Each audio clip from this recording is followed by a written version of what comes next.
100 वेळा बाळासाहेबांना भेटलो असेल. बाळासाहेबांनी हिंदुत्व घेतलं. बाळासाहेबांनी केव्हाच हिंदू मुस्लिम राजकारण केलं नाही, जातीपातीचं राजकारण केव्हा केलं नाही. माननीय एकनाथजी शिंदे साहेब हे तिथले उपजिल्हा प्रमुख होते आणि आनंद दिघे साहेबांनी सांगितलं होतं की सोलापूरचे जिल्हा प्रमुख तिथं आलेत, त्यांना रूम मिळाली का नाही एवढे जाऊन चौकशी. जेव्हा बाबरी पडली त्यावेळेला त्या भागाचा आमदार हा शिवसेनेचा होता. एक मुस्लिम वक्ता शिवाजी महाराजांवर तुळजाभवानीवर बोलतोय आणि हिंदू बायकाच्या अंगात येतंय, सगळ्यांच्या अंगात आलं ह्या करून. आम्हाला जवळजवळ एक 50-60 लिंबा आणून ती कानात फुर्र करायची पाळी आली. तेव्हा महाराष्ट्राचं राजकारण ते मुंबईतनं दिल्लीतनं हलतं. साहेब तुम्ही तुमचा मुलगा निवडून आला होता, पण ह्यांच्या दबावामुळे आम्ही म्हणजे मी एकनिष्ठ राहतो याची सजा मला मिळते. आजच्या तरुणांना मला एकच सांगणार, राजकारण करूच नका तुम्ही. शिवसेनेच्या धनुष्यबाणावर जे जे आमदार झाले त्यात सिंहाचा वाटा बर्डेचा या सोलापुरात. हिंदुत्व काय तुम्हाला कळलं? सगळ्या जाती धर्माला घेऊन जाणार, सगळ्याला घेऊन दंगे करायचे म्हणजे हिंदुत्व नाही. हे सुद्धा त्यांची मुतारीफ बॅनर लावून त्यांच्यावर जेरी टीका केलेली आहे. साधा ऍक्सिडेंट जरी झाला आणि कोणतं तडफडत असेल, कुठल्या जातीचं विचारलं जातं, कुठलं आहे ते.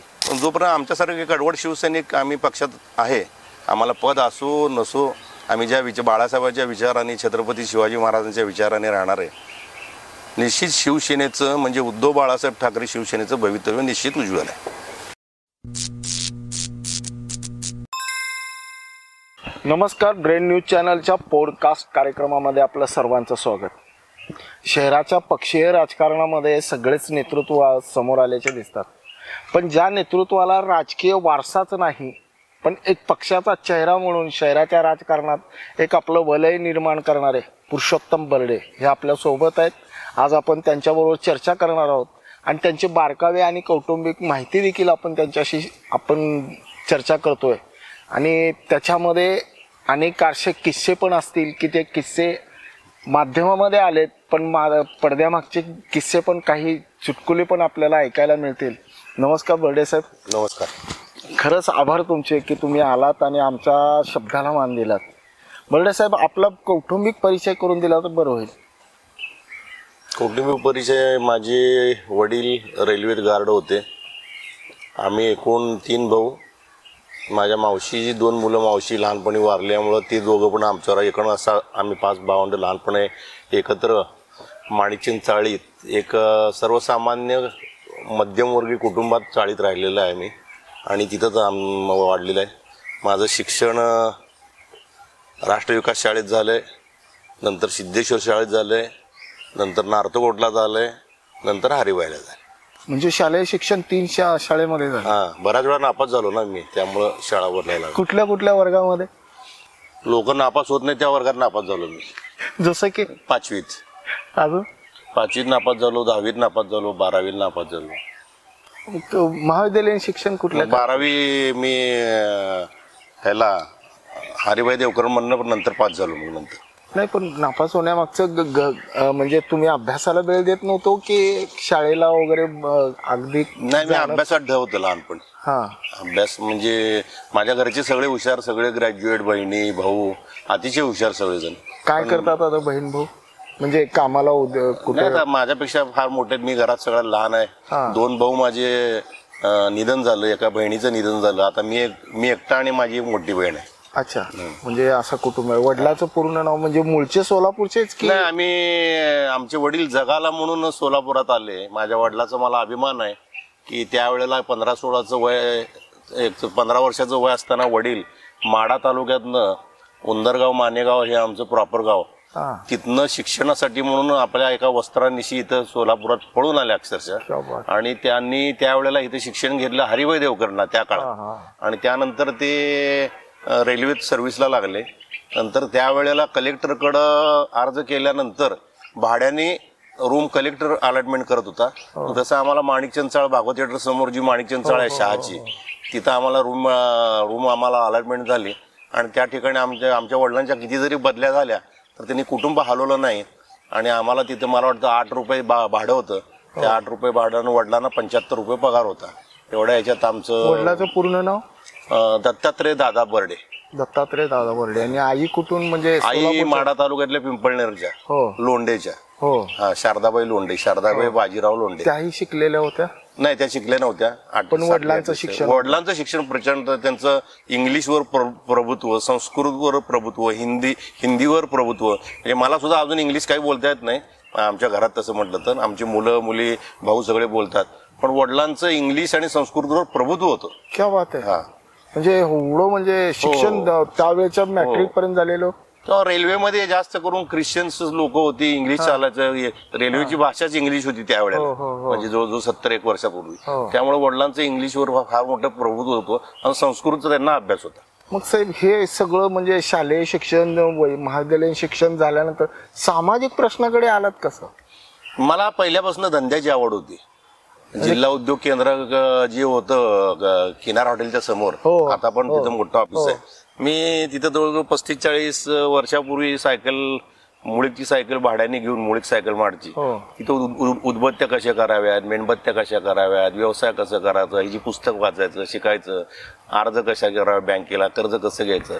यातनं मला ट्रक धंद्याची आवड झाली. माझा एक भाऊ, मावस भाऊ ट्रक ड्रायव्हर होता. त्याच्याबरोबर मी किन्नरकी केली ट्रकवर. हे कधीच साधारण 85ला. 85ला मी जिल्हा उद्योग केंद्राकडनं सुशील बेकार खाली माझी स्वतःची ट्रक 1985 साली मी स्टार्टला जानेवारी महिन्यात माझी स्वतःची ट्रक घेतली आणि मी स्वतः ट्रक ड्रायव्हर म्हणून काम करावं लागलं. किती वर्ष केले हे?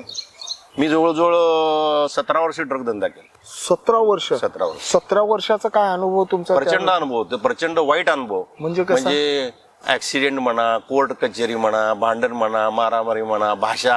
अनेक माझ्या गाडीला नॅशनल परमिट होतं. त्यामुळं मी गुजरात, कर्नाटक, आंध्र, तामिळनाडू, महाराष्ट्र पूर्ण हिंडलेलं आहे. आणि त्यावेळेला जे मला अनुभव आले त्या अनुभवातूनच पुढे मला हा फायदा झाला. आर्थिक फायदा झाला नाही ट्रक धंद्यातनं मला, कारण मी 1,80,000चं कर्ज घेतलं होतं 1985ला. पण ते फेडायला जवळजवळ मला 17-18 वर्ष लागले. कारण गाडीची बऱ्याच वेळा ऍक्सिडेंट झाले. माझा भाऊ जखमी झाला, त्याची मांडी तुटली, बरेच असे संकट आले. पण त्यातनं मी बाहेर पडलो आणि 17 वर्ष जवळजवळ मी ट्रकचा धंदा केलेला आहे. मग त्यावेळेस देखील अशीच परिस्थिती, वाटमारी वगैरे व्हायची हे डिपार्टमेंट कडून वगैरे? हे त्यावेळेला ट्रक म्हणजे अजून सुद्धा ट्रक ड्रायव्हरला, क्लिनरला त्या लाईनीत तशा फार मोठी किंमत, सन्मानाची वागणूक मिळत नाही. ऍक्च्युली ते तर रक्ताच्या वाहिन्यात असं मी समजतो ट्रक ड्रायव्हर आहे. आणि त्याच्या अगोदर तुम्हाला सांगायचं 1983ला मी रिक्षा चालवत होतो सोलापुरात.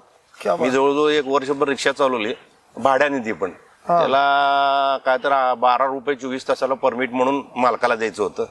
मग ती निराळ्या वस्तीतली एक MWC 49 काय तर नंबरची गाडी होती. MWC 49 असं काय तर माझ्या ट्रक. कुणाची होती? खरसडे म्हणून माझे रिलेटिव्ह होते, पोलिसामध्ये होते. त्यांची ते 24 तासासाठी 12 रुपये पाळीने मी रिक्षा चालवत होतो. 83ला. कुठल्या स्टॉपवर उभं राहायचं? मी बागो थिएटर समोर राहत होतो, तिथेच थांबत होतो. तेव्हा स्टॉप नव्हता बागो थिएटरला. ती कमान आहे ना बागो थिएटरची, त्या कमानी खाली माझी एकच रिक्षा असायची. मग तिथून रिक्षा चालवायचं. धंदा किती व्हायचा दिवसभराचा? दिवसभराचा धंदा त्यावेळेला 100-125 रुपये झाला तर भरपूर झाला ना. 12 रुपये जायचे, बाकीचे पैसे राहायचे. मग घरच्यांना वाटायचं का की बाबा कुठेतरी नाही, माझी घरची परिस्थिती चांगली होती. मलाच असं काय तर विविध काम करायचे, थोडक्यात खुमखुमी होती, सौम्य शब्द सांगायचं. तसं मला घरच्यांनी सांगितलं नाही की पैशासाठी. नाही, तुम्ही प्रयत्न केला असता तर रेल्वेमध्ये पण लागला असता. हो, रेल्वेची ऑर्डर झाली होती माझी. माझे वडील रेल्वे युनियनची लीडर होते. त्यांनी मला अटेंडंट म्हणून एक पहिली ऑर्डर काढली. आणि 6 महिने तू फर्स्ट क्लास बोगी असते ना, त्याला ते बेडशीट घाल, चादर कव्हर घाल, ते 6 महिने काम कर, 6 महिन्यात तुला TCची ऑर्डर काढतो म्हटले मला. मग मी घरातनं गेलो निघून बाहेर. मला नोकरी ही करायचीच नव्हती. मग आमचे वडील म्हटले, रागिष्ट होते वडील जरा, तू आरामखोर एक दिवशी भीक मागशील म्हटले मला. पण मी म्हटलं मी नोकरी करणार नाही, मी केलं तर माझा धंदाच करणार म्हटलं. आणि मग 85ला मग सगळं माहिती घेऊन ट्रक काढली. म्हणजे रिक्षा केली, रिक्षाने ट्रकमध्ये आले. ट्रान्सपोर्ट धंद्यामध्ये मधूनच मग तुम्ही सामाजिक विषयाकडे ट्रान्सपोर्ट पहिला अनुभव काय तुमचा? सामाजिक विषयावर तुम्ही प्रवेश केला असा तो अनुभव कुठला? म्हणजे माझा अनुभव, मी कुठल्या पक्षात नव्हतो किंवा माझा राजकारणाचा संबंधच नाही. आमच्या कुटुंबाचा पण स्ट्रगल करणं, दररोजचं जीवन जगणं हेच आम्हाला महत्वाचं होतं. पण 85ला जेव्हा ट्रक घेतली तर 85च्या 5व्या महिन्यात पहाटे 2:30 वाजता ते 2:45 वाजता मी पनवेलवरनं गाडी भरली, माल भरला आणि कल्याणवरनं, आणि पनवेलला माझ्या पहाटे गाडीचा ऍक्सिडेंट झाला. तेव्हा नुकताच एक नवीन ड्रायव्हर गाडीवर ठेवला होता मी, आणि त्यांनी समोरची एक अँबेसिडर उडवली. ती अँबेसिडर समोरच्या ट्रक खाली गेली आणि फार मोठा ऍक्सिडेंट झाला. ड्रायव्हर गेला पळून. मला जवळजवळ 100 माणसं मारायला आलेली ती. पनवेल तिथनं 6 किलोमीटर होतो. मग मी सुद्धा पेट्रोल पंपाच्या पाठीमागे गेलो, कपडे बदलले आणि मी पण पोलीस स्टेशनला, पनवेल पोलीस स्टेशनला हजर झालो. तिथे ड्रायव्हरला हजर केलं, मला अटक केलं. आणि मग तिथं त्यावेळेला शेका पक्ष फार प्रबळ होता. शेतकरी कामगार पक्ष 85-86 साली कोण होते तिथे नेते? ते काय दत्ता पाटील का दिबा पाटील आता एक्सपायर झालेले ते, त्यांचं फार मोठे होते. पनवेल म्हणजे बाले किल्ला होता शेका पक्षाचा. तिथं शिवसेना नुकतीच शाखा निघाली होती आणि तिथल्या शाखा प्रमुख, शहर प्रमुख माझा थोडासा ओळखीचा निघाला. अभ्यंकर म्हणून माझे मित्र होते. त्यांचा ओळखीचा निघाल्यावर त्यांनी फोन करून सांगितलं असं असं माझा मित्र आहे. त्यावेळेला शिवसेनेच्या लोकांनी मला जी मदत केली ना, पोलीस स्टेशनला 8-10 रिक्षावरून येणं, PI ला सांगणं आमचा माणूस आहे, माझी राहायची व्यवस्था करणं, इव्हन कोर्टात वकील देऊन जामीन करून त्यांनी मला पाठवलं. मला ते शिवसेनेचा पहिला संबंध त्यावेळेला आला. शिवसेना पक्ष काय. मग मी सरासरी सोलापूर मुंबई पण वाहतूक जास्त करत होतो. मग त्यामुळं मुंबईतली शिवसेना बघितली आणि मी इथं चौपाट भागात पहिल्यांदा शिवसेनेची शाखा काढली. 85च्या एंडला तुम्हीच काढली शाखा काढली. आणि मी ट्रकवर होतो म्हणून विजयसिंग राजपूत म्हणून तिथं शगुन पवार लॉन्ड्री होती, शगुन पवार लॉन्ड्री, त्यांना शाखा प्रमुख केलं. तुळजापूरकर, जगदीश तुळजापूरकर जे आता भाजपचे नेते आहेत, ते त्यावेळेला नगरसेवक होते झाले. तर ते विजयसिंग राजपूतला शाखा प्रमुख केलं, मी उपशाखा प्रमुख झालो. आणि मग 85 एंड पासून माझं शिवसेनेत काम चालू झालं. शिवसेनेचे शाखा काढण्यासाठी वरिष्ठांची कोणाची परमिशन वगैरे इथं जिल्ह्यामध्ये कोण नेतृत्व होतं? त्यावेळेला राम बंकाळ आमचं नेतृत्व करतो. अतिशय चांगलं वक्तृत्व होतं. आणि मी सारखं मुंबईला जाणार, मुंबईला गेलं की गाडी भरायला मस्जिद बंदरला गेले की मी त्यांच्या घरी जाणार. ताडदेवला ते राहत होते. त्यामुळं तिथं मुंबई म्हणजे पूर्ण शिवसेनेचं वातावरण. त्या वातावरणात पूर्ण जे वाहून घेतलंय त्या 38 वर्षात आतापर्यंत अजून मी बाहेर निघालो नाही. अरे बापरे. पहिल्यांदा शिवसेनेमध्ये गेल्यानंतर बाळासाहेबांचं भाषण ऐकण्याची संधी कधी? बाळासाहेबांचं भाषण कुठेही, पनवेलला राहू दे, चिपळूणला राहू दे, मुंबईत राहू दे, पुण्यात राहू दे, बाळासाहेबांचं भाषण मला पावसाळ्यात राहू दे. पनवेलच्या तर एका सभेत भर पावसात लाखो लोक छत्र्या घेऊन होती. आम्ही सुद्धा त्या सभेला त्या ठिकाणी उपस्थित. बाळासाहेबांची एकही सभा मी नंतर चुकवली नाही. पहिली कुठली सभा अटेंड केली? कुठली? पनवेलची. म्हणजे ती सभा आजही आठवते तुम्हाला? भर पावसात झाली होती आणि तिकडची लोक सगळी छत्र्या घेऊन आली होती आणि आम्ही काय छत्री नेली नव्हती. त्यामुळे आम्ही पूर्ण पावसात भिजलो होतो. 85ला पहिली शाखा काढणारे बर्डे हे 86ला इलेक्शन, महापालिकेचं इलेक्शन केले? नाही केलं नाही. मी इलेक्शन, माझ्याबरोबर जे विजयसिंग राजपूत होते त्यांच्या मिसेस नंतर एक 10 वर्षांनी त्याच भागाच्या नगरसेविका झाल्या. मग ह्या पहिल्या शाखेचे पदाधिकारी कोण कोण होते? ते विजयसिंग राजपूत होते, ते एक्सपायर झाले. माझे मोठे होते 10 वर्षांनी, त्यांचं वय झालं, ते एक्सपायर झाले. आता जे तरुण म्हणता येत नाही, आता ते जवळजवळ 50ला आले तर ते आहेत सगळे. ते आहेत पण शिवसेनेतच आहेत. शिवसेनेतच नंतर सुनील शेळके असतील, सदानंद येल्लुरे असतील, प्रताप चव्हाण असेल, कैलासवासी बाळासाहेब शिंदे असतील, शिवाजी महाराज पिशे असतील, अशी शाखा करत वाढत परत ते काँग्रेसमध्ये गेले. बाळासाहेब शिंदे पहिली शाखा तिथे झाली. पहिली शाखा पानवेलची होती आमच्या अगोदरची, आणि दुसरी शाखा आमची. पहिली शाखा सोलापुरातली ही पानवेलची होती. म्हणजे चर्चा ही दुसऱ्या शाखेपासून होती. आणि चौथरा पुणे नाक्याला मनोहर अंबाजी वागचोरे शहर प्रमुख होते. आणि चौथरा पुणे नाक्याला त्यांचं रेशनचं दुकान होतं छोटस. त्या रेशनच्या दुकानमध्ये मी, सिद्धेश्वर पाणेदार, आपले कांबळे, वसंत कांबळे, विजयसिंग राजपूत, हे असे सगळे लोक बसायचे आणि दिवसभर नुसतं शिवसेनाच काम करायचं. आणि नंतर धंद्यात थोडं लक्ष घालायचं. नंतर ट्रकवर माझा ऍक्सिडेंट झाला, तुम्हाला सांगितलंच आहे. त्या परत एक फार मोठा ऍक्सिडेंट झाला. मग नंतर मी ट्रकवर ड्रायव्हर ठेवलं. नंतर वाळू धंद्यात गेलो. मग बरेच धंदे चेंज करत बिझनेस काय पूर्ण झाला नाही. बिझनेस अनेक केले मी, अनेक बिझनेस केले. बऱ्याच ठिकाणी तोटा झाला, बऱ्याच ठिकाणी फायदा झाला आणि इथपर्यंत पोहोचलो आता. मग पहिलं राजकारण जेव्हा तुम्ही महापालिकेचे इलेक्शन शिवसेनेचे नेते म्हणून कधी झालं? मला साल लक्षात नाही, पण मी पहिल्यांदा 3चा प्रभाग होता तेव्हा मी पहिल्यांदा मनोहर सपाटेंच्या विरुद्ध लढलो. ते महापौर 3चा प्रभाग होता. आणि त्यावेळेला अतिशय अटीतटीची सोलापुरातली ती लढत झाली. हा मनोहर सपाटे आणि माझी.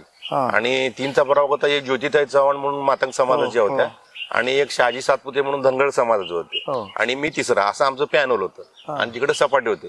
माझे 2 शीट आले हा आणि त्यावेळेला एकूण 27,000 मतदान होतं आणि माझा अवघ्या 92 मतांनी त्यावेळेला पराभव झाला. अरे बाप त्यावेळेला पेपरला हेडलाईन सुद्धा आहेत की गड आला पण सिंह गेला, कारण माझे दोन्ही नगरसेवक आले पण तिसरा मी येऊ शकलो नाही. म्हणजे खरंच मताचं राजकारण होतं का आणखी अंतर्गत राजकारणही झालं त्यावेळेस? नाही नाही नाही, तसं काय नाही. त्यावेळेला मला सगळ्या पक्षातल्या लोकांनी सगळ्यांनी मदत केली, सगळ्यांनी केली. थोडस निराळे वस्ती जो 3,500-4 हजारचा पट्टा भाग आहे, त्यांनी नवीन घरं बांधली होती त्यावेळेला. सपाट्यांनी घरं बांधली म्हणून त्याला ते मतदानाचा फायदा झाला. नाहीतर वास्तविक मता मी 500-600 मतांनी निवडून यायला पाहिजे त्यावेळेला. पक्षीय राजकारण सुरू झाल्यानंतर पहिलं पद हे कुठलं मिळाले आणि कधी मिळालं?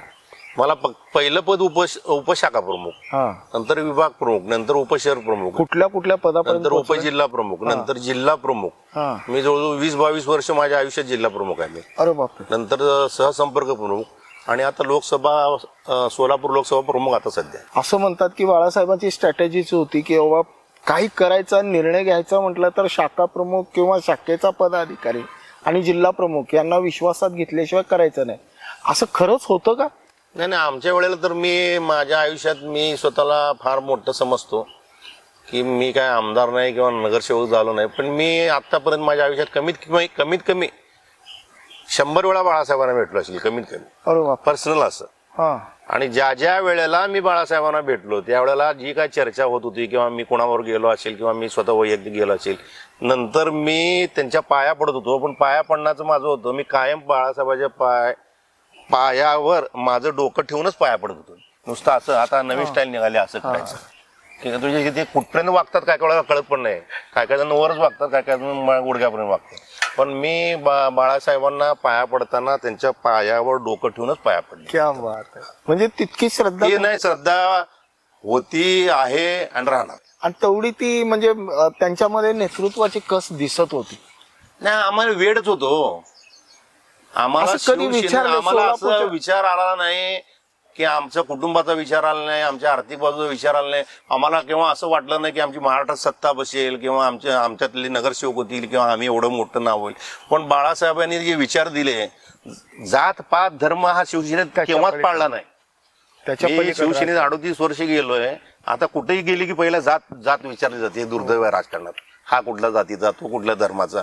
पण शिवसेनेत केव्हाच जातपात विचारला जात नाही, धर्म विचारला जात नाही. तो कडवट शिवसैनिक आहे ना, त्याचं देशावर प्रेम आहे ना, बाद झालं. तो 100 वेळा बाळासाहेबांना भेटल्यात. खाजगी आयुष्यामध्ये पण इतकेच कर्मठ आणि स्पष्ट वक्ते होते का? अतिशय स्पष्ट. आता काय कॅमेरा समोर काय गोष्टी बोलू शकत नाही, पण बाळासाहेबासारखे परखड व्यक्तिमत्व म्हणजे इतकं. आता आम्ही बऱ्याचदा कसं राजकारणात गटतट असतातच, किंवा विधानसभा संपली, लोकसभा संपली, कॉर्पोरेशनची इलेक्शन संपली, तक्रारी असतात की ह्याच्यामुळं पडलो, त्याच्यामुळं पडलो. आम्ही इथनं गाड्या करून जायचो, बाळासाहेबांची तक्रार द्यायची. पण बाळासाहेब समोर आले ना, आमच्या शरीरातल्या अवसानात जायचं तक्रार करायचं. बाळासाहेब लगेच म्हणणार की किती वाजता निघाला रात्री, 450 किलोमीटर एवढं लांब आला, ड्रायव्हर झोपला का. मासाहेबांना सांगायचं, मासाहेब हे बघा एवढ्या लांबनं आलेत. मग बाळासाहेबांनी सगळ्यांना नाश्ता द्यायचा, चहा द्यायचा. मग ह्या गोष्टीत एक अर्धा तास गेल्यानंतर आम्ही कुणाची तक्रार करायला आलो हे विसरून जाऊन बाळासाहेब म्हणले हा लागा कामाला, की परत येऊन कामाला. म्हणजे तक्रार ही बाजूला राहायची. एक बाळासाहेबाचं असं आदरणीय व्यक्तिमत्वच होतं. बरं, असं कधी बाळासाहेबांनी चर्चा केली का की सोलापूर शहर आणि जिल्ह्याच्या राजकारणावर तुमच्या सोबत कधी? बऱ्याच वेळा. कुठल्या म्हणजे एखादा प्रसंग आठवत? पदावर बऱ्याच झाला. मी नुसतं सोलापूरच काम नाही केलं, मी धाराशिव जिल्ह्याचं पण काम केलं, संपर्क प्रमुख त्यांच्या तिथल्या बरोबर असताना. बऱ्याचदा माझा मातुश्रीवर विश्वासन संपादन झाल्यानंतर गेल्या अनेक वर्षात माझं तू परवाची एक विधानसभा जर सोडली तर धाराशिव जिल्ह्याचे आणि सोलापूर जिल्ह्याचे एबी फॉर्म आमदारकीचे हे माझ्याकडेच येत होते. अरे बापरे. म्हणजे एवढा विश्वास होता. ते एबी फॉर्म जर विरोधकांना दिलं असते तर मी आज एक 100 कोटीचा मालक झालो असतो. पण एवढा विश्वास मला मातुश्रीने त्या टायमाला दिला. दोन्ही जिल्ह्याचे जेवढे आमदार, आज जे धाराशिव दिसते त्याच्यामध्ये जी शिवसेनेची पकड दिसते हे तुमच्या नाही, आम्ही म्हणजे कार्यकर्ता म्हणून कामच करायचो. जिथल्या संपर्क प्रमुख आमचे, तू आता सोलापूरचा बस गाडी, तर मला ड्रायव्हिंग चांगली येत होती ना. मी एकतर माझं 81चं लायसन आहे, हेवी लायसन. अरे बापरे. 81चं हेवी लायसन आहे, त्यामुळे मी ड्रायव्हिंग चांगली करणार. मग आलेला संपर्क प्रमुख पण आमच्यासारखा गरीब होतं त्यावेळेला. असं काय मोठ्या गाड्यातनं फॉर्च्युनर मधनं याच्यामधनं लोक महेंद्र गाडी असणार आणि ती चालवायला मीच असणार सगळीकडे. आणि त्यावेळेला बाळासाहेबांनी प्रत्येक संपर्क प्रमुख आणि जिल्हा प्रमुखांना महेंद्रच्या गाड्या पक्षातर्फे दिल्या होत्या. मग ते चालवायला मीच असणार, त्यामुळं मी त्यांच्यावर हिंडून फिरून सगळं राजकारण, मराठवाड्याचं राजकारण, सोलापूरचं राजकारण, मग मुंबईला जायचं, सगळं राजकारण शिकलो. तुम्ही पदावर असताना कधी बाळासाहेब सोलापूर शहराला जाहीर सभेसाठी आले वगैरे असं काय प्रसंग? साहेब 89ची जी पहिली सभा झाली, न भूतो न भविष्यतो सभा झाली, शेअर करा की.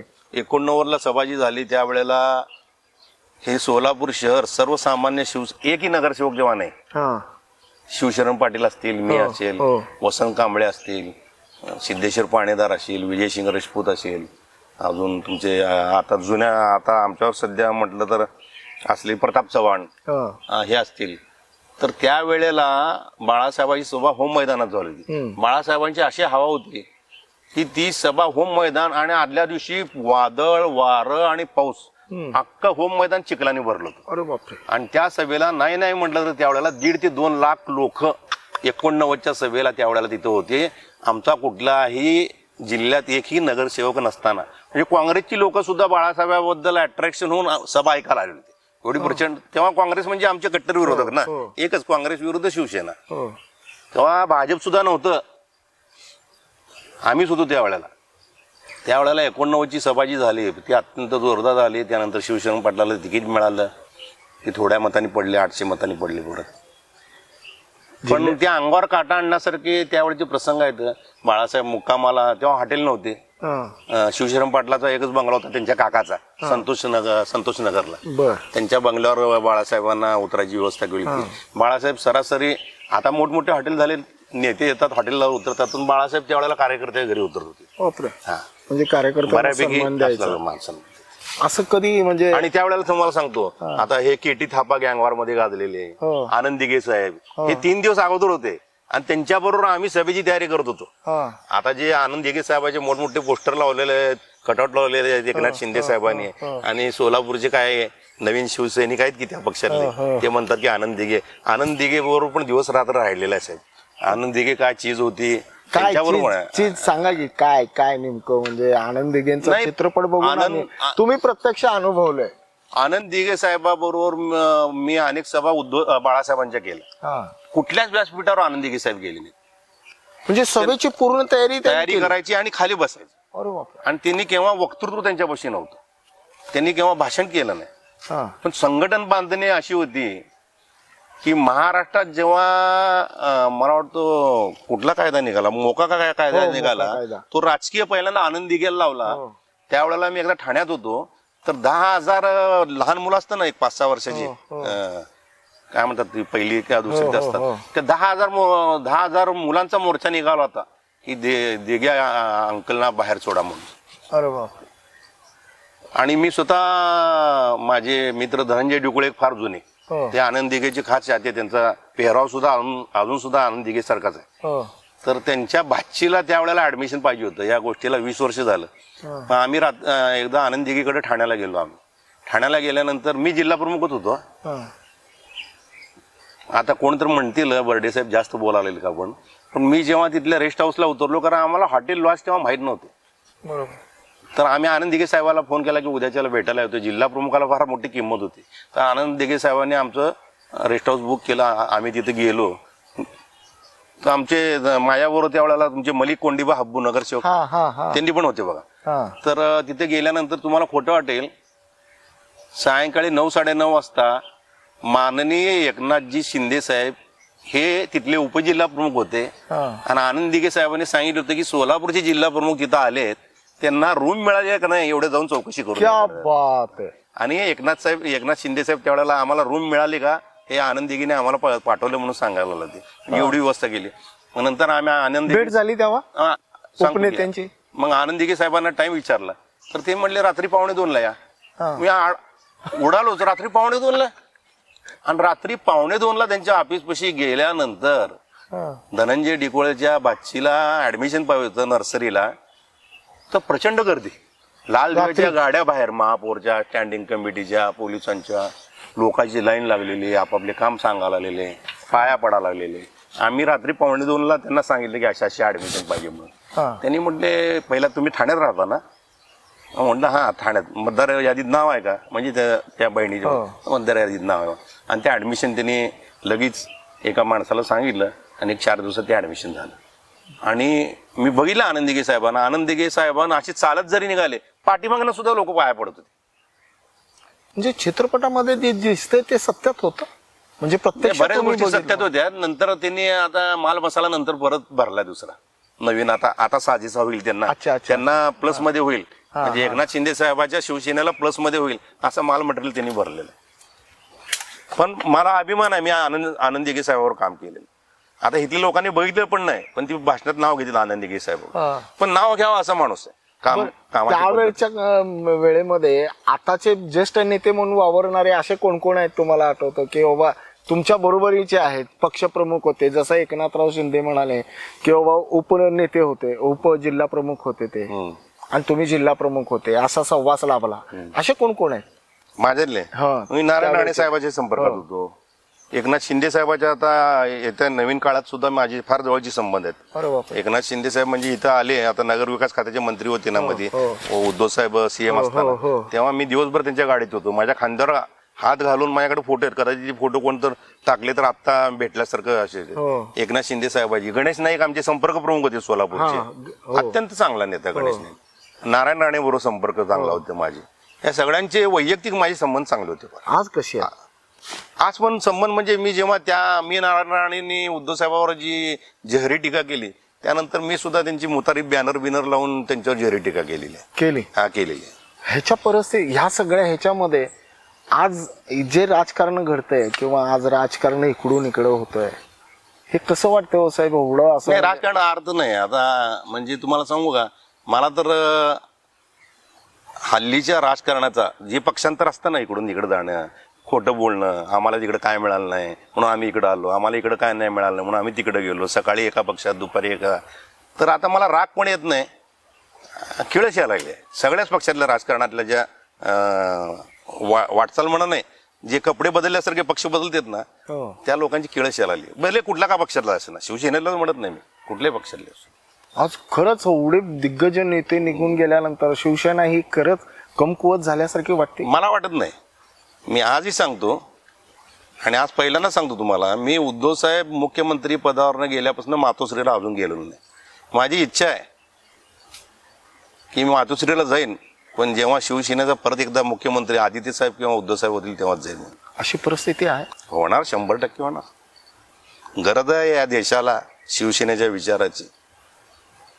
किती दिवस या सगळ्या गोष्टीची चाललाय, धर्माचा, जातीत भांडणं, धर्मात भांडणं, अशांतता, काही जागी पाकिस्तान, हिंदू मुस्लिम, कोण धनगर आहे, कोण महार समाज आहे, कोण मांग समाज आहे, कोण मराठा आहे, कोणाला आरक्षण पाहिजे, कोणाला आरक्षण नको पाहिजे, ह्याच्या विरुद्ध मोर्चा काढ, त्याच्या विरुद्ध. ग्रामपंचायतच्या राजकारणाच्या खालचं राजकारण स्टेट पातळीला आलेलं आहे. अरे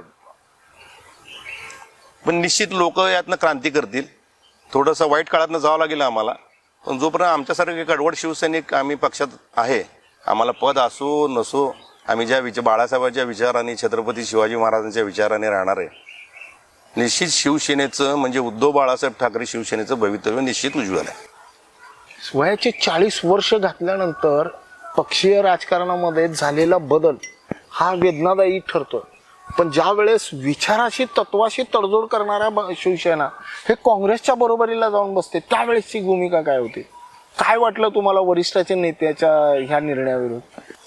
नाही, आता कसं आहे, आमचे वरिष्ठ माननीय उद्धव साहेब जेव्हा भाजप बरोबर युती झाली, भाजप बरोबर युती झाल्यानंतर आमचे 63 आमदार निवडून आले. भाजप बरोबर युती झाली असताना. कारण मी स्वतः इथं बघितलंय, कारण भारतीय जनता पार्टी बरोबर सगळ्यात जास्त क्लोज संबंध माझे पहिल्यापासून आहेत आणि अजून सुद्धा आहेत.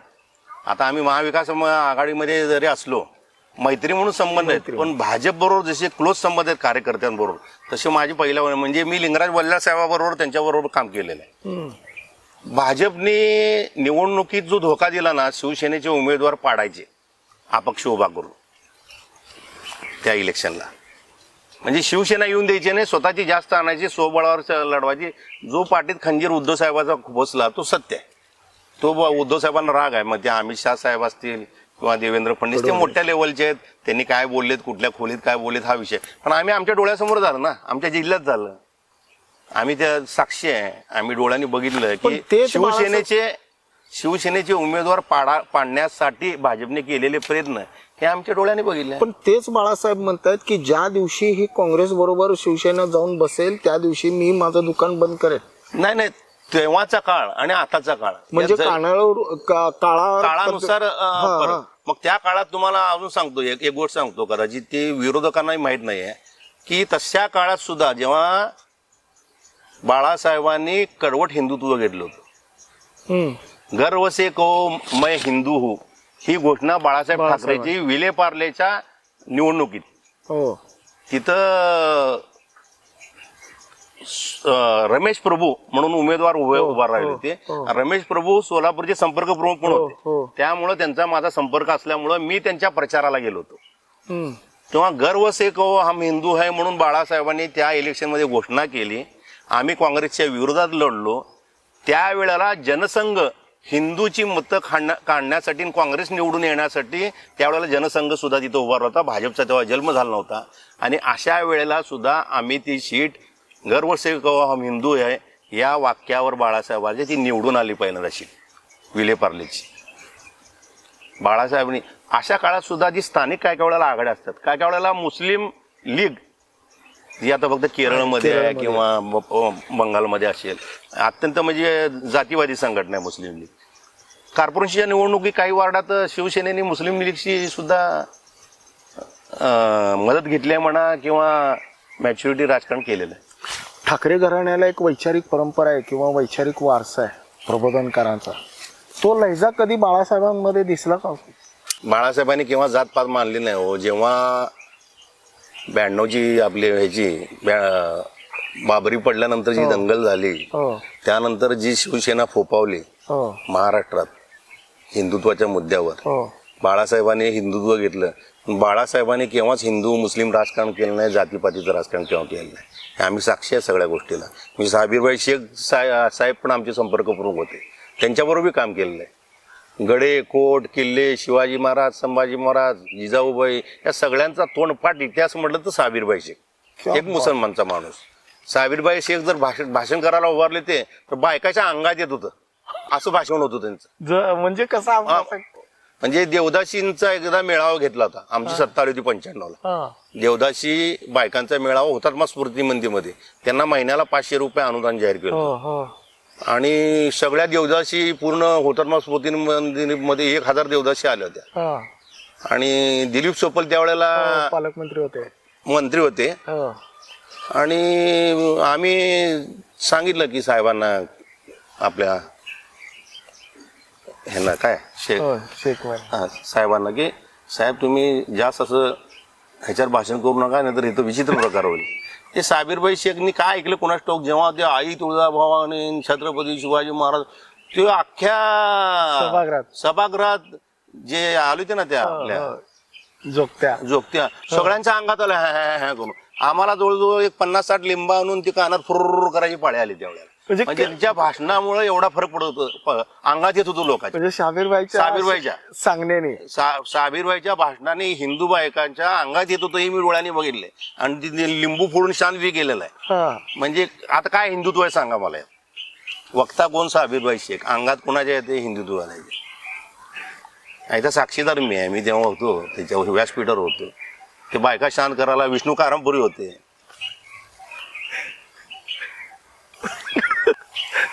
हा प्रसंग हसण्यासारखा नाही. प्रसंग असा कुठल्या पक्षात होईल का सांगा तुम्ही? आज हिंदू मुसलमान करता काय?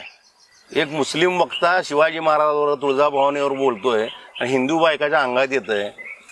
असं कुठं? हे शिवसेनेच होऊ शकतं, दुसरीकडे होऊ शकतं. तुम्ही जसं आता मगा बोलत असताना म्हणाले की बाबरीचा विषय निघाला. बाबरी जेव्हा पडत होती त्यावेळेस तुम्ही म्हणजे शिवसेनेतच होता? मी 4 वेळेला अयोध्येला गेलेलो आहे आतापर्यंत. आता मंदिर बांधल्यापासून गेलो नाही मी.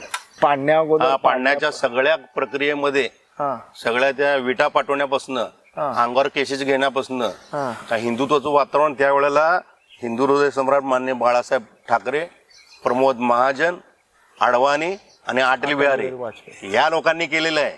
हे डुप्लिकेट कोण आले तर नरेंद्र मोदींना अमित शहा आत्ता आले ते आयत्या वेळेत नागोबा ती दोघं जण. हा.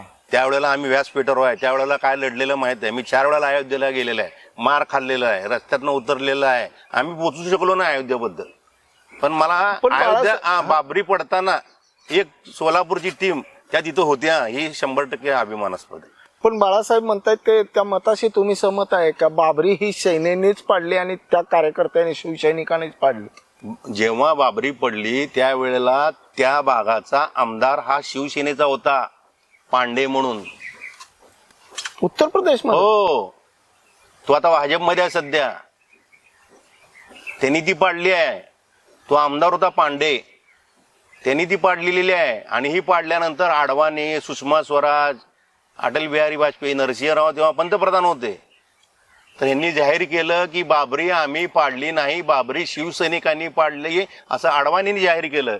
त्यावेळेला बाळासाहेबांनी वक्तव्य केलं की बाबरी जर शिवसैनिकांनी पाडली असेल तर मला अभिमानास्पद आहे. एवढं धाडस, थोडं धाडस त्यावेळी दाखवलं नाही भाजपाच्या नेत्यांनी. आता धाडस दाखवण्यामागचं कारण काय असू? आता गल्लीबोळातले कुठले आता मी नाव घेत नाही, तिथं सोलापूरपासून मुंबईपर्यंत ही नारायण राणाची पोरंपासून ती बारकी बारकी हिंदुत्वावर बोलतात. अरे हिंदुत्व काय तुम्हाला कळलं? सगळ्या जाती धर्माला घेऊन जाणार, सगळ्याला घेऊन जाणार. दंगे करायचे म्हणजे हिंदुत्व नाही. राम मंदिराचा मुद्दा उपस्थित केला भाजपने, पण बाबरीचा मूळ ढाचा काढला हा शिवसेनेने. शिवसेनेने आता म्हणजे प्रत्यक्ष कृती आणली. कुठे होते तेव्हा अमित शहा? कुठे होते तेव्हा देवेंद्र फडणवीस? कुठे होते ते नरेंद्र मोदी? त्यावेळेला अडवाणी होते, सुषमा स्वराज होते, अटल बिहारी वाजपेयी होते, बाळासाहेब ठाकरे होते, प्रमोद महाजन होते, गोपीनाथ मुंडे होते. हे सगळे पेटवायला वेगळे आयतं ताट वाटून मिळाले. आता त्यांना हिंदुत्व प्रचंड प्रमाणात वाढ झाली की त्याच्या आयत्या ताटावर बसलेली लोक आहेत. म्हणजे बाबरीची पूर्ण जबाबदारी बाळासाहेबांनी घेतलेली हा, होती. पूर्ण घेतली नाही, केलंच आहे ना प्रत्यक्ष कृती. अहो त्यांनी आरोपी आहेत ना, असं काय करता? बाबरी पाडण्यात जे आरोपी आहेत त्यात बाळासाहेब आहेत ना. सर्वोच्च न्यायालयामधून आरोपी आहेत ते, अडवाणी त्यांनी आरोपी. ज्या वेळेस अडवाणी असं म्हणाले की बाबा आमचा काही संबंध नाही, शिवसेनेने पाडली, आणि बाळासाहेब म्हणाले की हो त्यांनी पाडली तर मी जबाबदारी. काय वाटलं हो? तुमची प्रतिक्रिया काय होती? तुम्हाला छाती भरून आली आम्हाला. किंवा पण ती अडवाणी, अटल बिहारी वाजपेयी माणसं वेगळी होती हो.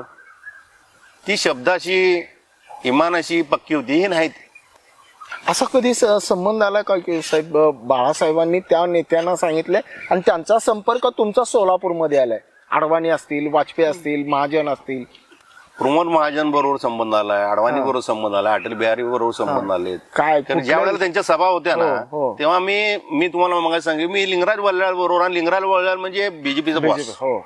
आता कोण जरी काय जरी म्हणत असतील, विजय देशमुख असू दे, सुभाष देशमुख असू दे, सुरेश पाटील असू दे, जगदीश पाटील असू दे, बाळू पाटील असू दे, संजय कोळी असू दे, संजय कोळीची आई, हे सगळे कार्यकर्ते, चिट्टे असू दे, निंबर्गे असू दे, पुरुषोत्तम बर्डे असू दे, शिवशरण पाटील असू दे, स्थानिक लेवलला हिंदुत्व आणि संघटन शिकवलं असेल तर लिंगराज वल्लाळांनी शिकवलं. लिंगराज वल्लाळ असल्यामुळं, लिंगराज वल्लाळच्या जवळ असल्यामुळं त्यांची व्यवस्था बघणं, अडवाणीची व्यवस्था बघणं, आल्यानंतर सोलापुरात इथं आल्यानंतर प्रमोद महाजनची व्यवस्था बघणं, त्या प्रक्रियेत मी स्वतः होतो. त्यामुळे त्यांचा सगळ्यांचा जवळचा संबंध. ह्या 3 नेत्यामध्ये सगळ्यात जास्त आवडता नेता कुठला? प्रमोद महाजन. काय वैशिष्ट्य? काय वक्तृत्व होतो, क्या बात आहे.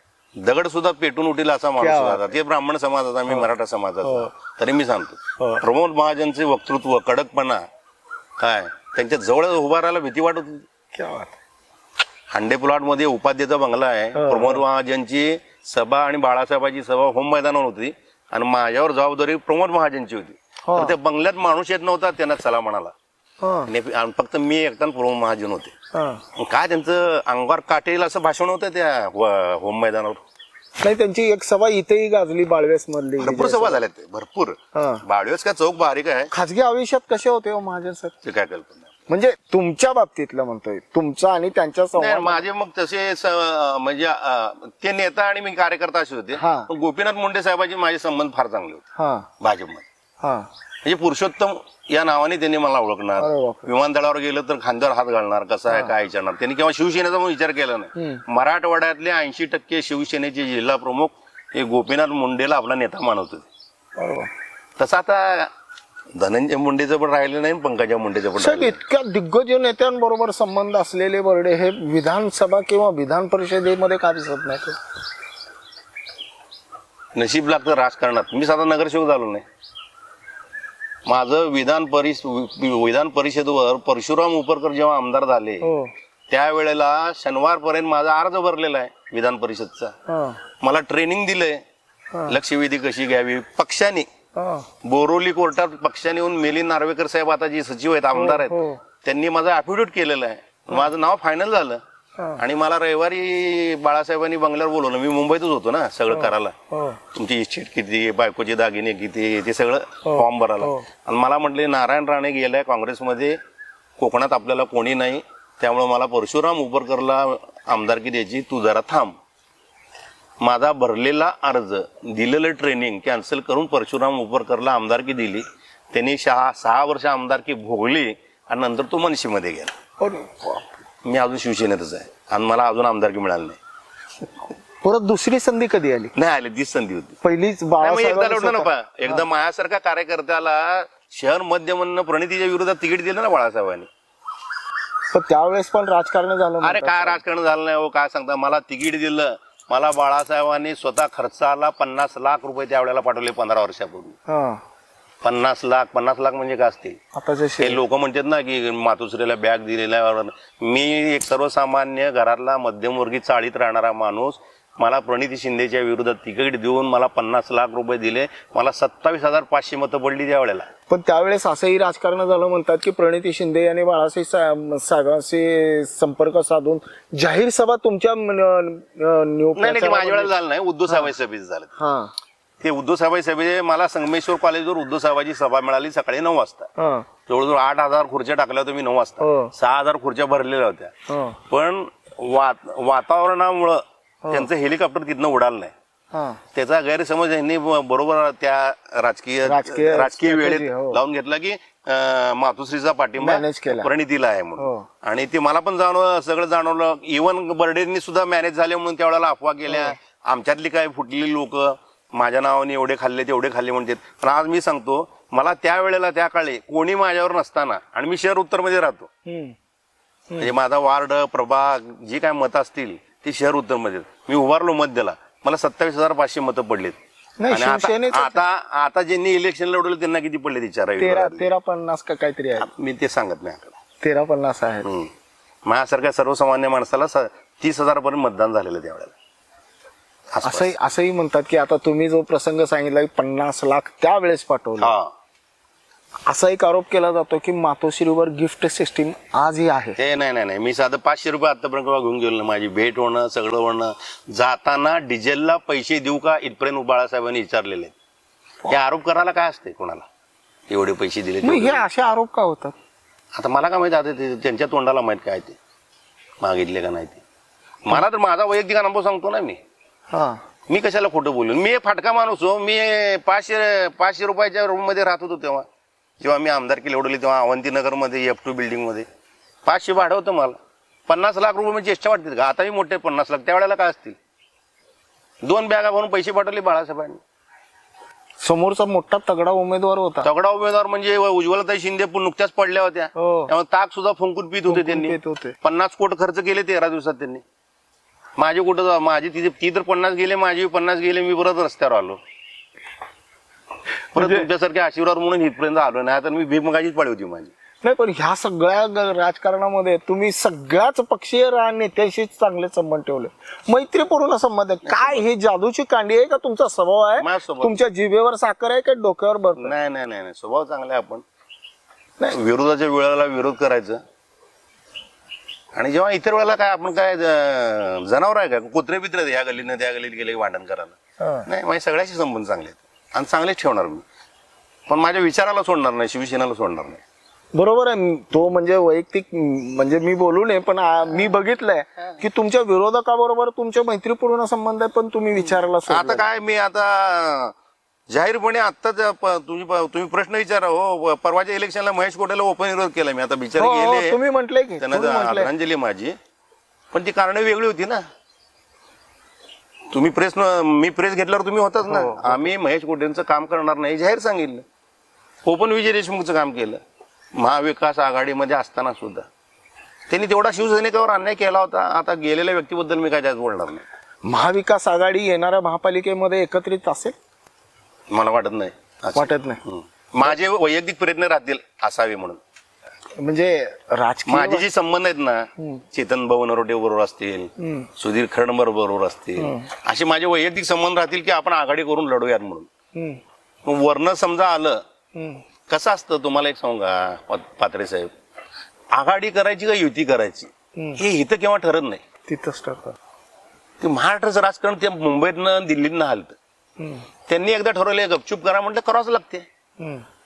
त्यामुळे ते फार मोठ्या वल्गना इथं बसून करणार कुठल्याच पक्षातल्या लोकांनी करू नये असं माझं म्हणतं. आता सध्याच्या राजकारणामध्ये सगळेच आज वर्ष 60 पूर्ण झालं असेल. माझं 65 आहे. 65 अजूनही तारुण्यात झळकत आहे. ह्याच्यामध्ये आता पुढच्या राजकारणामध्ये मुलाला राजकारणात आणायचं नाही. चाललंय. नाही माझी दोन्ही मुलं राजकारणात नाहीत ना. एक मुलगा माझा जेव्हा सपाट्याच्या विरोधात उभारले त्यावेळेला काउंटिंग मध्ये त्याला पडलं 7 मतांनी. सपाटे साहेब तेव्हा महापौर होते त्यावेळेला आशुतोष बर्डे वय वर्ष 23 फक्त उभारला होता. 27 मतांनी निवडून आलं म्हणून चेतन नरोडेनं विचारलं जाहीर झालं होतं. काउंटिंग मध्ये 7 मतांनी पाडले त्याला.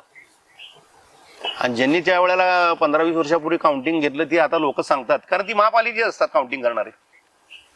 साहेब तुमचा मुलगा निवडून आला होता पण ह्यांच्या दबावामुळे आम्ही बेरजे. म्हणजे सत्तेच्या राजकारणामध्ये बर्डेला नेहमीच अंतर्गत राजकारणाने क्ष दिलाय. आता मी काय करतो समजा पक्षाची भूमिका टोकाची घेतो ना मी. समोर काँग्रेस असेल किंवा भाजप असेल मग जेव्हा मी स्वतः इलेक्शनला उभारतो सगळे शक्ती त्यावेळेला सगळे एकत्र होऊन मला पाडायचा प्रयत्न करतात. म्हणजे मी एकनिष्ठ राहतो याची सजा मला मिळते. पण एकनिष्ठ राहिल्याचं समाधान आहे. खरंच सांगा असं कुठेही बसू दे मला लोक न का ओळखणार. बर्डे ना ते कट्टर शिवसेनेचा म्हणजे शिवसेनेचा चेहरा झाल्याचं समाधान. बस पुरुषोत्तम बर्डे आणि शिवसेना समीकरण. खाली मला पदाची गरज नाही. जिल्हा प्रमुख काहीच गरज काय गरज नाही. पण आज मागावी लागत नाही. आज ज्या शहराचं आणि जिल्ह्याचं राजकारण बघितल्यानंतर काय वाटतं साहेब तुम्ही 85ला जेव्हा पहिली दुसरी चाका काढली आजची परिस्थिती अत्यंत वाईट आहे ना. काय सांगाल आजच्या तरुणाला तुम्ही. काय नाही तुम्ही कुठल्याही पक्षात काम करा पण एका विचाराने निष्ठेने राहा. आणि पहिल्यांदा स्वतःचं कुटुंब स्वतःचा आर्थिक बळ तुम्ही कुठल्याही जाती धर्माच्या असा किंवा कुठल्या पक्षात असा किंवा नसा किंवा सगळेजण पक्षातच पाहिजे ना राजकारण करायला पाहिजे असं पण नाही ना. धंदा उद्योग व्यवसाय आई वडिलांना सुख देणं बहिणीला सुख देणं भावाला सुख देणं कुटुंबाचा आधार होणं हे पण महत्वाचं आहे ना. नाहीतर आई वडिलाला काळजी पोरगं माझं कवा रात्री येऊन पडते दारू पिते मटका खेळते जुगार खेळते यापेक्षा कुटुंबाचा आधार होणं गरजेचं आहे. राजकारण ही दुय्यम तिय्यम गोष्ट आहे. राजकारणापासून लांबच राहावं लोकांनी. अर्थकारण मजबूत करायला पाहिजे स्वतःचं कुटुंबाचं.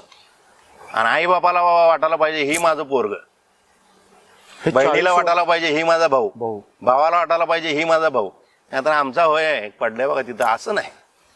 तरुणांनी जन्माला आलं ना तर काय तर निर्माणच करावं. ज्या ज्या माणसांनी इतिहास केला छत्रपती शिवाजी महाराज असतील डॉक्टर बाबासाहेब आंबेडकर असतील अण्णाभाऊ साठे असतील अशी कितीतरी नाव महाराणा प्रताप असतील शून्यातनं विश्व निर्माण केले त्यांनी आदर्श निर्माण केले. काय होतं त्यांच्यापाशी. हा 40 वर्षाचा अनुभव आहे. काय होतो शिवाजी महाराजांशी काय होतं फक्त आई होती फक्त आई आणि एकटा मुलगा. इतिहास घडवला माणसाने. बाबासाहेबांशी काय होतं लोकांकडनं शिकले. अण्णाभाऊ साठे शाळा बघितले पुस्तकं वाचलीत का केव्हा तुम्ही. सगळेजण जयंतीला नाचतो आम्ही बी नाचतो सर शिवजयंतीला. डोक्यात पाहिजे ना डोक्याच्या वरपेक्षा. आजच्या तरुणांना मला एकच सांगणार राजकारण करूच नका तुम्ही. राजकारण हा किळसवाना प्रकार झालेला आहे. विश्वासघाती नालायक लोकांनी 80% लोक तीच आहेत 20% चांगले. सगळेच वाईट आहेत असं म्हणत नाही मी. 25-30% लोक चांगले पण 70% लोक ना या राजकारणात सत्यानाश केले त्यांनी. चांगले आमदार चांगले खासदार काही जर वाईट वाटतंय. आता साधा ऍक्सिडेंट जरी झाला आणि कोणतं तडफडत असेल कुठल्या जातीचं विचारलं जातं कुठलं आहे ते कुठली जात बघून त्याला मदत केली जाते. एवढं लोकांच्या डोक्यात या राजकारणी लोकांनी जात धर्म घातलेला आहे. तुम्ही एवढं राजकारण करत असताना असं कधी वाटलं का एखादा कार्यकर्ता आलाय त्याला कुठलीही जात पीत न विचारता त्याची परिस्थिती न विचारता त्याला सन्मान वागणूक दिली किंवा त्याच्या डोक्याचा आणि विचाराचा विचार करून त्याला पद दिलंय? मायापाशी काय तेच आहे. सगळ्या जाती धर्मातली लोक मला मानतात म्हणून तर माझं नेतृत्व आहे. ना माझी पिठाई चक्की बी नाही, कोणाला कामाला बी लावलं नाही मी. पुरुषोत्तम बर्डे म्हटल्यावर 4 लोक कुठल्या जिल्ह्यात गेल्यावर हात वर करून नमस्कार करणारे आहे. आपल्याला सगळ्यालाच मान सन्मान देतो. आपल्यापाशी जातपात धर्म कुठला नाहीये. आत्ताच नाही, पहिल्यापासून नाही. तुम्ही कधी मोठं केलं एखादं नेतृत्व? सगळ्यालाच मोठे केले. सांगा रे, कोण राहिलं? कोण राहिले सांगा की. शिवसेनेच्या धनुष्यबाणावर जे जे आमदार झाले त्यात सिंहाचा वाटा बर्डेचा आहे सोलापुरात. सोलापूर आणि मी जिल्हा प्रमुख असताना 4 आमदार निवडून महाराष्ट्रात 4 आमदार निवडून दिलेले एकमेव जिल्हा प्रमुख आहे. आता कोण बी हे माझंच उदाहरण सांगते, तेव्हा मीच एकटा जिल्हा प्रमुख होतो. हे कशी काय किमिया जमली हो साहेब? एवढं काँग्रेसचं प्रस्ताव होतं, काँग्रेसचं वर्चस्व होतं, काय नेमकं काय जादूची कांडी फिरवली होती? समीकरण काय काय वेळेला बसवा लागते. तर हे बघा, पक्ष संघटना बांधणं वेगळं आणि जेव्हा तुम्ही राजकारणाला उभारता म्हणजे इलेक्शनला उभारता तेव्हा जातीची समीकरणं, आर्थिक समीकरणं, त्याच्या पाठीमागं असलेले स्वतःचे त्याचं मतदान आणि पक्षाचं मतदान, ही सगळी बेरजेचे गणित घालावं लागतील. त्यात वजाबाकी करता येत नाही. पात्रे समजा आमच्या पक्षाची नसतील, पण पात्रे जर शिवसेनेत येत असेल तर पात्रेच्या मागे 2,000 मतं येत असतील तर पात्रेला शिवसेनेत घेऊन 2,000 शिवसेनेची मतं, 2,000 पात्रेची मतं करून पात्रेला नगरसेवक कसं करायचं असं बेरजेचं राजकारण करावं लागतं, तर ते यशस्वी होते. यशस्वी झाल्यानंतर पहिल्यांदा तुम्ही बाळासाहेबांना भेटायला गेलो, 4 आमदार आणलो म्हणून सांगायला, काय होता प्रसंग? कसं म्हणाले बाळासाहेब? काय बोलले? बाळासाहेब खुश होते. इव्हन नारायण राणे जेव्हा प्रबळ नेता, विरोधी पक्ष नेता आमचे, नारायण राणेच्या मतदारसंघात सुद्धा 4 आमदार नव्हते. म्हणजे त्यांच्या जिल्ह्यात 2च आमदार होते तेव्हा. नारायण राणे, अजून एक कोणतर दुसरे एक होते. काय म्हणाले बाळासाहेब? बाळासाहेब काय, बाळासाहेबापुढे जास्त बोलत नव्हतं ना. त्यांची थाप म्हणजे बाद झाली आपल्याला. 100 हत्तीचं बळ. क्या बात आहे. हे सगळं सांभाळत असताना आवडी निवडी कधी जोपासल्या? हीच आवड जास्त निर्माण झाली ना. कधी आवर्जून पिक्चर बघितलाय किंवा आवर्जून कुठे पिक्चर बघत होतो ना मी. आवडता कुठला? म्हणजे मी त्यावेळेला मी ऋषी कपूरचा चाहता. ऋषी कपूर? हा, ऋषी कपूरचा एक बी पिक्चर सोडला नाही आतापर्यंत. म्हणजे सगळ्यात आवडलेला कुठला पिक्चर? कोणाचा? ऋषी कपूरचा सरगम. सरगम मी 11 वेळा बघितलं असेल ती.